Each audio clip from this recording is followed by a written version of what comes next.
presidente, senhores deputados, senhoras deputadas, nossos meninos e meninas que vêm do SMAG hoje aqui visitar a Assembleia Legislativa, já vieram ontem, veio uma turma, hoje outra.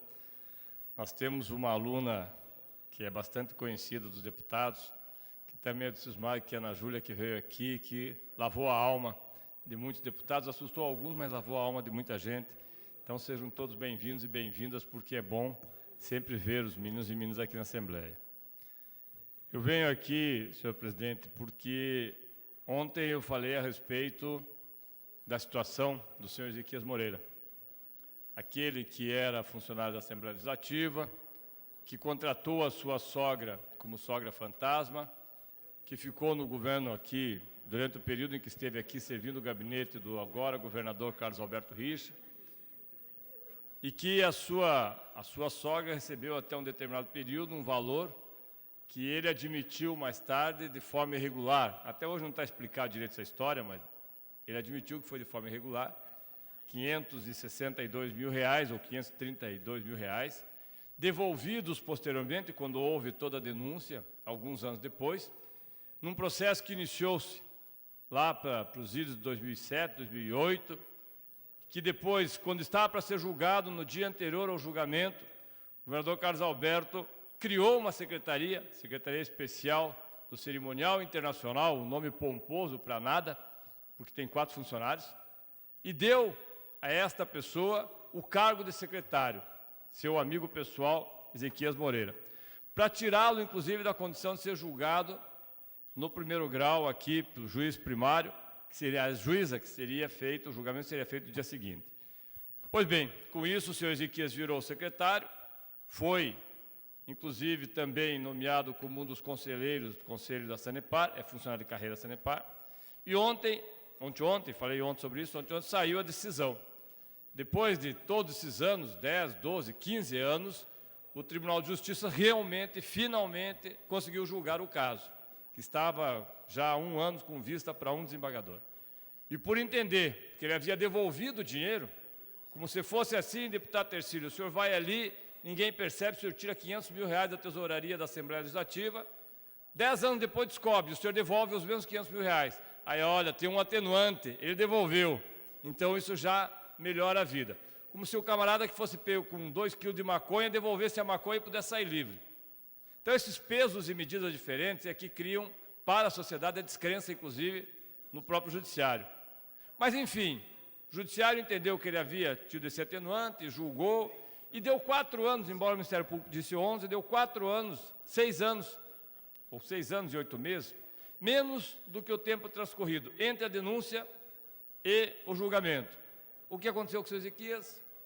Saiu leve, livre, solto, inocentado, feliz da vida, porque o rendimento daqueles 532 mil, ninguém perguntou o que ele fez com aquele dinheiro, gastou tudo em balinha, bala Zequinha, por acaso. Agora, por que eu trago isso? Porque hoje tem 2 informações que merecem a atenção desta casa. A primeira, e aqui há que se louvar a atitude do conselheiro do Tribunal de Contas, Durval Amaral, que fez um levantamento através do Tribunal de Contas da situação dos nossos presídios. 1/3 dos 29 mil presos no Paraná estão amontoados nas 174 cadeias e carcerárias da delegacia em condições insalubres e degradantes, e sem acesso a qualquer política de ressocialização. Essa é a principal conclusão do estudo sobre o sistema carcerário realizado pelo Tribunal de Contas, divulgado nesta terça-feira última, ontem, pelo presidente e conselheiro Durval Amaral. O levantamento servirá de base para a auditoria integrada que o TCE fará no sistema a partir de agora, dentro do seu plano anual de fiscalização. O prazo de conclusão é de 6 meses. Durante a entrevista à imprensa para apresentar o estudo, Durval anunciou 2 outras medidas. A primeira, elaboração em caráter de urgência de um plano estratégico para o sistema carcerário do Paraná, incluindo o Governo do Estado, Tribunal de Justiça, Ministério Público e Defensoria Pública.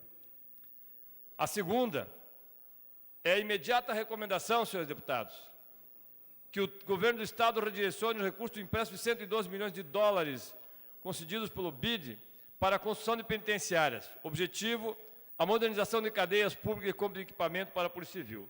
Superlotação. O mapa carcerário elaborado pelo DEPEN está vinculado à Secretaria de Segurança Pública, aponta que na última consolidação de dados, 25 de novembro de 2016, o Paraná possuía 28.974 presos. Desse total, 19 mil estavam nos 33 presídios mantidos pelo DEPEN e 9.737 presos se amontoavam em 174 delegacias. Com capacidade para 4.417 presos provisórios, as cadeias de delegacias tinham naquele momento 5.300 presos que não podiam comportar. Por que eu estou falando isso, senhores deputados? E aí tem a matéria falando sobre todas as aberrações que nós já diversas vezes aqui falamos, sobre a impossibilidade de ressocialização, sobre as mentiras que Carlos Alberto Richa falou no início do seu governo, de uma forma pomposa, como aliás o seu estilo, camisa dobrada, relógio aparecendo, peito estufado, aquele atleta. No fim do meu primeiro mandato não haverá um único preso em delegacias. Talvez ele pense que o seu primeiro mandato vai até 2.530 e alguma coisa, porque o primeiro mandato terminou, os presos continuam lá e ele esqueceu a promessa. Talvez tenha esquecido, inclusive, deputado Francisco, Vossa Excelência, que é uma pessoa estudiosa da área de segurança, que recebeu recurso do governo federal da ordem de quase 170 milhões de reais para construir os presídios, para construir as delegacias. E não utilizou os recursos. Não utilizou os recursos, a ponto de perdê-los. Não utilizou os recursos. Ou porque não tinha contrapartida, ou porque dizia que o plano que o governo federal queria implantar aqui no Paraná era errado e que com aquele dinheiro poderia construir muito mais. Enfim, perdeu. Então agora não precisa nem pegar esses 112 milhões do BID, basta pegar aquele dinheiro que já perdeu lá atrás. E aí algumas coisas que nos chamam a atenção também. Uma delas, recebi ontem, a alimentação da Casa de Custódia Curitiba, está aqui, no dia 17 de março. Isso aqui, branco, na carne de porco, que é servida para os funcionários, não é queijo, é larva. Na comida servida aos presos. Larva, é comida podre. Isso aqui é larva, saindo de dentro da comida. Será que as pessoas que estão do lado de fora aqui entendem que é possível você ressocializar? Isso aqui é comida para funcionário.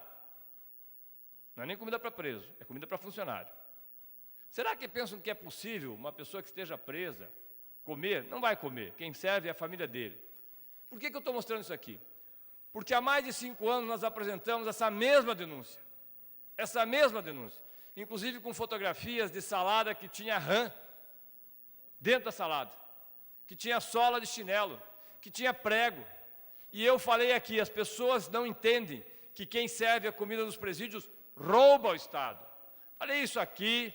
Falei para o Tribunal de Contas, falei para o Ministério, aqui para o Tribunal de Justiça, falei para o ministro, à época, ministro da Justiça, senhor Eduardo Cardoso, falamos para a Defensoria, falamos para o Ministério Público inclusive nos recebeu gentilmente, o GAECO, entregamos todas aquelas que nós tínhamos feito fotografias durante 6 meses, dizendo que Bom de Gusto, Verde Mar, Risotolândia serviam comida podre. Parece que comida podre faz bem para a saúde, porque ela continua sendo servida. E aí perguntam por que há rebeliões, por que as facções tomaram conta dos presídios. As facções tomam conta dos presídios porque elas servem alimentação, elas botam pasta de dente, elas colocam roupa, elas dão proteção. O crime se organiza onde não há o Estado. Não são todos que são do PCC, como muitos dizem por aí. Não, os presídios têm sim o PCC, na sua maioria, controlando os presídios. Mas por que controlam, deputado Francisquini? Porque o Estado se ausenta, porque nós temos 6 mil presos cumprindo prisão, como dizem eles, presos provisórios, que eu acho que esse não é o nome, porque a impressão que dá é que vão ser definitivos, mas presos em delegacias que você não consegue ficar um dia. Então, aqueles que muitas vezes nos ligam, eu como presidente da Comissão de Direitos Humanos, quando vou, nos ligam, está com pena do preso, leve para casa. Ora, então leva o seu Ezequias também para casa, porque ele fez uma fraude milhares de vezes maior do que muitas das pessoas que estão lá. Ou alguém acha que você furta, faz um golpe de 500 mil reais. Não, isso aí só pegou dinheiro, não pegou nada demais. É crime, é crime. Mas aí entram os pesos e medidas diferentes. E eu trouxe uma matéria aqui para os senhores chamada Mães Atrás das Grades. Uma situação que já nós denunciamos há alguns anos, de presas que têm os seus filhos no presídio e ficam com eles 2, 3, 4 anos. Eu encontrei crianças, senhores deputados, que não conheciam um cachorro, com 4 anos. Não conheciam um cachorro, nunca tinham visto um gato, porque estavam no presídio durante todo esse tempo com suas mães. porque não tem família para ser colocada, e obviamente que se sair dali vai para adoção. E suas mães cumprem pena, terminam o período da pena, não encontram mais, então preferem ficar com eles. Mas o que, nesses poucos minutos que eu tenho, quero dizer para os senhores, é que essa matéria que eu trago, de Mães Atrás das Grades, feita pelo jornal Folha de Londrina, de terça-feira, basicamente, ela é um pedido para que nós tenhamos um olhar para as presas que têm filhos, conforme determina a lei. A lei diz que a presa que tem filho, ela tem que ter um tratamento diferenciado, e ela tem que cumprir a pena dela, inclusive, junto com os filhos.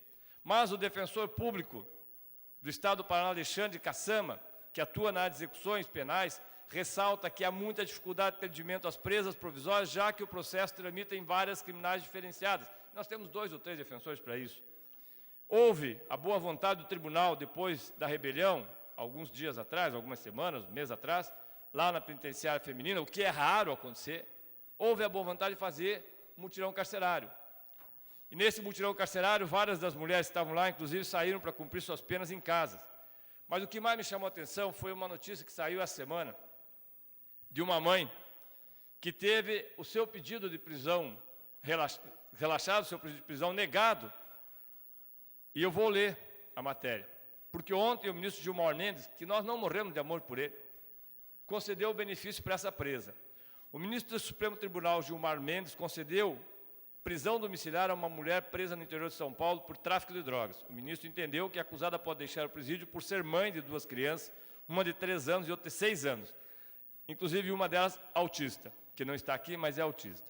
A decisão foi assinada sexta-feira, dia 3. Mendes derrubou uma decisão da ministra, é bom não esquecer o nome, Maria Tereza de Assis Moura, que rejeitou o mesmo pedido feito pela Defensoria Pública ao Supremo Tribunal de Justiça.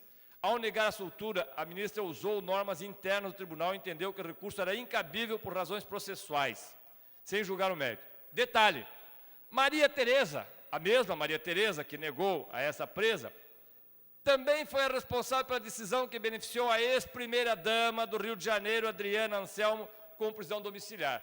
Que maravilha essa ministra, né? A mulher que roubou milhões de reais pode sair em prisão domiciliar para cumprir sua pena lá no Leblon. E a presa com 2 filhos, um deles autista, não pode porque ela não usou o mérito. Que judiciário é esse, meu Deus do céu? Ao decidir a favor da acusada, Gilmar Mendes entendeu que, apesar do recurso ser inviável, o magistrado não pode se limitar a questões processuais ao analisar casos de constrangimentos ilegais ou abuso de poder. E aí, vejam os senhores, de acordo com o artigo 318 do Código de Processo Penal, o juiz pode conceder prisão domiciliar a presas que têm filhos menores de 12 anos. A regra foi incluída no marco legal da primeira infância. A acusada, no caso, foi presa em Tatuí, São Paulo, no dia 17 de janeiro, juntamente com 2 indivíduos, transportando 80 gramas. 80 gramas. Não eram os 560 quilos de cocaína lá do Perrela. Diz que estava no helicóptero do motorista, o piloto do Perrela. Não eram 560 quilos, talvez por isso que ela tenha sido presa. 80 gramas de maconha, 80 gramas de cocaína, 200 gramas de maconha e 3 gramas de crack.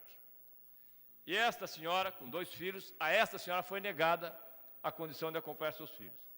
Quando eu vou em presídios, a maior parte das mulheres que estão lá estão envolvidas por maridos ou companheiros. A maior parte, 90%. Que, aliás, abandonam as mulheres. O homem é extremamente cruel e o homem abandona a mulher no presídio, coisa que a mulher não faz. A mulher é visitada por mãe, por filho, por tia, mas nunca pelo marido, ou poucas vezes pelo marido, ou pelo companheiro. Então, enquanto a justiça tiver este olhar, que para 80 gramas pega 10 anos ou 5 anos, e para 560 quilos não se investiga, para um preso que leva 15 anos para ser julgado, sai livre, leve e solto porque ele devolveu o dinheiro, e para outro que tentou o furto fica lá enquanto não tiver um advogado, para um Estado que gasta 150 milhões não se sabe aonde e não constrói os presídios, e ao mesmo tempo, esse mesmo Estado tem um olhar totalmente diferenciado para determinadas situações, vai ficar muito difícil falar em justiça social. E aí não reclama do que acontece depois. Obrigado, senhor presidente e senhor deputado.